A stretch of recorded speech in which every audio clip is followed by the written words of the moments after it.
이슈, 수급, 차트 가지고 이 네 박자 종목을 찾아보는 시간입니다. 이 시간 함께해 주실 분이죠. 헤르메스 스탁 하청환 본부장님 나오셨습니다. 안녕하세요. 네, 안녕하십니까. 네, 지금쯤 해서 내년이 더 밝을 종목 많이들 가지고 오시는데 우리 본부장님도 수혜가 기대되는 종목을 골라오셨다고 합니다. 지금 바로 공개할게요. IMO 2020 시행에 본격 달릴 종목은 하시면서 삼성중공업을 들고 오셨습니다.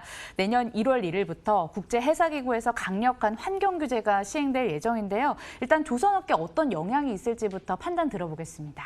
네, 일단은 뭐 이 이슈 같은 경우는 이제 작년부터 꾸준히 이제 이슈가 됐었던 건데 이게 이렇게 좀 이슈가 될 수밖에 없는 게 환경 규제는 앞으로 가면 갈수록 굉장히 좀 심화가 될 수밖에 없는데 이번에 함유물을 3.5%에서 3%를 더 절감해서 0.5%까지 굉장히 좀 기준을 크게 확대하는 그런 움직임이 나오고 있습니다.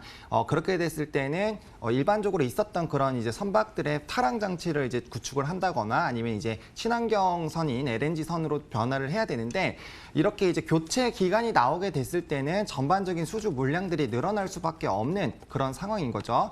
그래서 이제 LNG선이 상당히 이슈가 됐었고 사실 이제 올해에서도 이런 조선주들이 한번 큰 랠리가 나왔었던 그런 흐름들이 있습니다. 근데 이제 이게 이제 그때는 2020년부터 이제 진행이 될 것이기 때문에 기대감으로 좀 많이 움직이는 흐름들이었지만 이제는 이제 현실화죠. 3주 후부터는 이제 진행이 되기 때문에 이제 본격적으로 움직임이 나올 수밖에 없는 부분이고요. 아직까지는 이런 조선사들이 조금 눈치를 보고는 있습니다. 하지만 이런 수주 물량이 다시 쏟아져 나온다라고 했을 때 굉장히 좀 이슈가 될 수밖에 없는 상황이고요. 사실 이제 이러한 이슈뿐만이 아니라 카타르 관련된 이슈도 있죠. 사실 100척 이상의 엄청나게 많은 물량의 수주를 이제 할 것이다라는 그런 기대감으로 이제 잭팟이 터진다라는 얘기가 굉장히 많이 있었는데 그 관련된 게 이제 내년 초로 미뤄지긴 했지만 그것도 얼마 남지 않았습니다. 그리고 또 이제 인도네시아 관련된 부분에서도 수주 물량이 또 나올 것이기 때문에 앞으로 이렇게 점진적으로 수주 물량이 늘어날 수밖에 없고 이 수주 물량이 나오게 됐을 땐 당연히 실적이 좋아질 수밖에 없는 게 또 국내 조선사들이 뭐 아시겠지만 90% 이상 싹쓸이를 하고 있는 모습들이 여전히 나와주고 있습니다. 그래서 그런 여러 가지 흐름들로 봤을 때 이 이슈는 이러한 선박에 대한 수주를 좀 터뜨릴 수 있는 하나의 좀 계기가 될 수 있지 않을까라고 보고 있는 그런 상황입니다. 침체기를 겪고 있는 조선업에 동아줄이 될 것으로 전망이 되고 있는데요. 친환경 선박 교체 수요가 증가하면서 수혜가 전망되고 있습니다. 자, 그럼 조선주 안에서 삼성중공업을 탑픽으로 골라오신 이유가 있을까요? 네, 일단은 뭐 대표적으로 이제 수주 물량을 좀 잘 기록하고 있다라고 좀 보시면 좋을 것 같습니다. 지금 3사 같은 경우는 수주 목표량이 좀 나와 있는데 이제 삼성중공업만 지금 한 91% 정도 좀 이뤄낸 그런 모습들이 보이고 있습니다. 아무래도 수주 잔량이 지속적으로 늘어난다라는 거는 굉장히 좀 긍정적일 수 있고요. 사실 이 종목 같은 경우는 실적에 좀 부담이 많이 돼 있었는데 꾸준히 그 이제 2017년 이후부터는 수주 물량이 늘어나고 있거든요. 그래서 그런 부분들을 굉장히 좀 긍정적으로 보실 수 있겠고요. 해당 종목 같은 경우는 드릴십에 대한 단발성 비용이 있었습니다. 그게 이제 장부가 가치로 봤을 때는 약 한 45%에서 55%로 기재가 됐는데 최근에 또 이제 드릴십 가동률이 높아지고 있기 때문에 만약에 그런 흐름들이 다시 한번 판매가 되는 흐름으로 나타나게 됐을 때는 당연히 이제 어느 정도의 수익이 나타날 수밖에 없죠. 왜냐하면 기존의 퍼센테이지는 이미 장부에 기록이 되어 있는 상황이기 때문에 그러한 흐름도 굉장히 좀 좋을 수밖에 없는 부분이고요. 그리고 이제 일반적으로 수주가 기록이 되면은 그 관련된 실적이 이제 조선주 같은 경우는 2.5년에서 3년 이내로 좀 반영이 됩니다. 근데 동사 같은 경우는 2017년부터 수주 물량이 다시 급격하게 늘어났기 때문에 그러한 부분들이 이제 2020년이 다 돼 갔을 때부터 반영이 될 거고요. 이제 빠르면 내년 1분기부터 이제 반영이 될 가능성이 큽니다. 그렇게 됐을 때는 실적이 굉장히 좋아질 수밖에 없는 부분들 그리고 지금 뭐 흑자 전환에 대한 기대감도 나와주고 있는 그런 상황이고요. 또 이렇게 디지털과 친환경 관련된 이슈가 있는 상황에서 이제 이 종목 같은 경우는 또 SK텔레콤과 또 5G를 활용한 또 무선 자율운행 관련된 부분에서도 지금 테스팅이 진행이 되고 있고 실제 항해까지 좀 진행이 된 그런 상황입니다. 그렇기 때문에 이런 기술력, 디지털적인 그런 기술력을 또 갖고 있다라고 했을 때는 LNG선으로 교환할 때도 충분히 좀 메리트가 생길 수 있는 그런 부분들이 있겠죠. 그래서 이 동사만의 메리트가 있는 부분들이 굉장히 많이 있기 때문에 조선주들 중에서도 이 종목을 주요 토픽으로 꼽아봤습니다.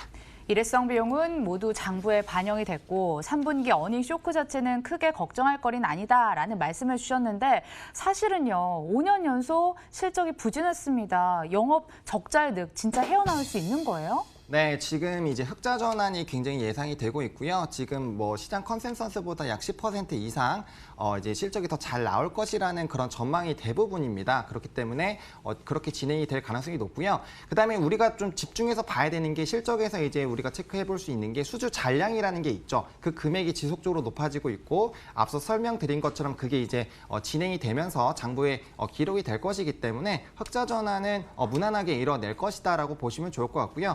또 이제 2017년부터 제가 급격하게 늘어났다라고 했는데 그런 부분들이 2021년, 2022년까지도 꾸준히 될 것이고요. 또 LNG 선에 대한 이런 기대감, 또 카타르 잭팟 이런 것들이 남아있기 때문에 그런 부분들이 이제 진행이 된다라고 했을 때는 한동안은 적어도 이런 좀 흑자 행진을 이어나갈 가능성이 굉장히 큰 상황이기 때문에 기대감이 된다라고 보시면 되겠습니다.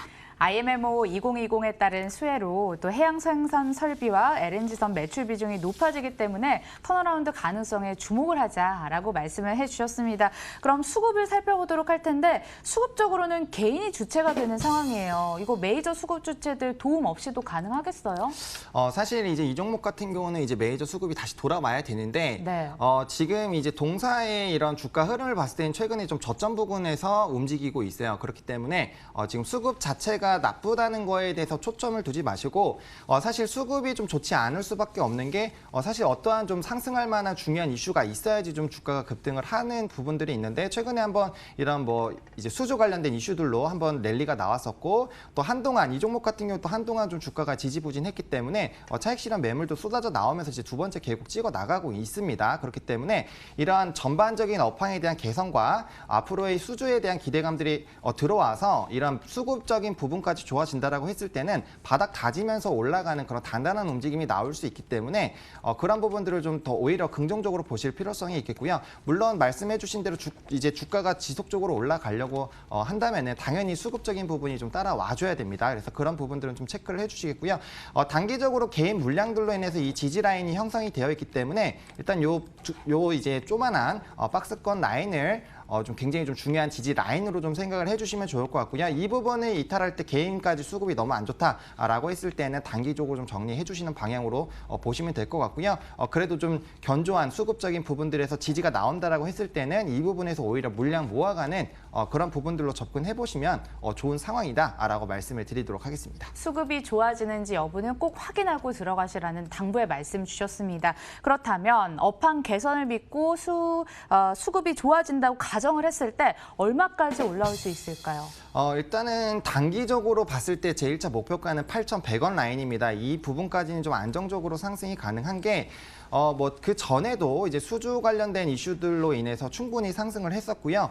보시면 아시겠지만 요 가격 라인대까지는 이제 반복적으로 올라가고 있는 그런 부분들이 있습니다. 그리고 이 박스권이라는 게 지지 라인과 저항선이 굉장히 중요한 게 이 해당 부분들을 좀 크게 이탈을 하려면은 지금보다 상황이 뭐 급격하게 좋아지거나 안 좋아져야 되는데 지금 전반적인 흐름들은 좋아지는 방향으로 가 있기 때문에 좀 의미 있다라고 보시면 좋을 것 같고요. 지금 또 바닥 다져 나가주고 이평선들 모아주고 있기 때문에 충분히 8,100원까지 가능하다라고 보시면 좋을 것 같고요. 만약에 추가적으로 수주적인 부분들이 뭐 카타르라든지 이제 다른 그런 또 특별한 이슈들이 생겨서 수주에 대한 가능성이 굉장히 높아진다라고 했을 때는 당연히 목표가 상향을 좀 해주셔야겠지만 해당 부분에서 어느 정도 익절을 해주시는 그런 부분들은 필요하겠다라고 말씀을 드리겠고요. 해당 부분에서 만약에 지금 바로 신규 진입을 들어가신다라고 했을 때는 이제 아랫부분이죠. 전저점이 6,380원 라인 부근을 손절 라인으로 좀 생각을 하시고 제가 아까 잡아드린 좁은 박스권에서 물량 좀 모아 가시는 그런 흐름들 봐주시고 지금 이 이슈 같은 경우는 중장기적인 이슈이기 때문에 단기적인 그런 접근보다는 중장기적인 관점으로 접근해 보시면 좋지 않을까라고 말씀을 드려보도록 하겠습니다. 중장기적인 관점으로 가격 높게 써주셨습니다. 목표가 8,100원, 손절가 6,380원 다시 한번 기억하시면서 염두해 주시길 바라겠고요. 삼성중공업에 대한 네 박자 차트도 확인해 보도록 하겠습니다.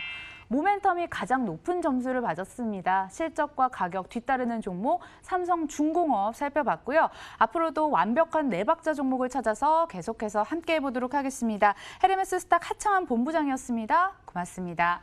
네, 감사합니다.